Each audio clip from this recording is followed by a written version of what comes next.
بسم الله الرحمن الرحیم. سلام عرض میکنم خدمت همه همکاران عزیز و تبریک میگم میلاد حضرت زهرا سلام الله علیها رو. گلای اول من از هیئت رئیسه محترم هستش که مردم مشکلات ملموسی مثل برق و گاز دارن، بعد ما اینجا نشین تو موضوع دیگه داریم حرف میزنیم. نه اینکه اونا مهم نباشه، اما اولویت ها مهمه.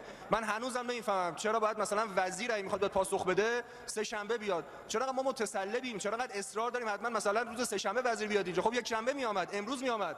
مردم صنایع برق ندارن، گاز ندارن، بعد ما اینجا نشستیم چیز دیگه داریم تصویب میکنیم در ارتباط مسائلی که حداقل در کوتاه مدت دردی از مردم رو دوا نمیکنه.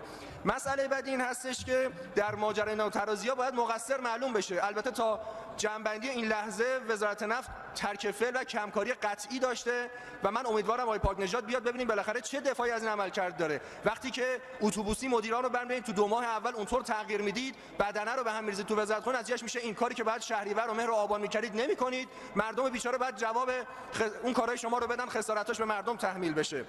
دیشب ما پیش وزیر نیرو بودیم، تا دیر وقت با ایشون صحبت کردیم، جواب ایشون هم شنیدیم. تا الان وزیر نفت بعد به عنوان مقصر اصلی بیاد جواب بده و اگر قانع نکنه بعد استیضاح بشه. نمیشه کشوری که این همه نفت و گاز داره این وضع مدیریتش باشه، تازه اگه از قصد نباشه خیلی از این اتفاقات، بعد آقایون تازه معلوم نیست اصلا کجا هستن.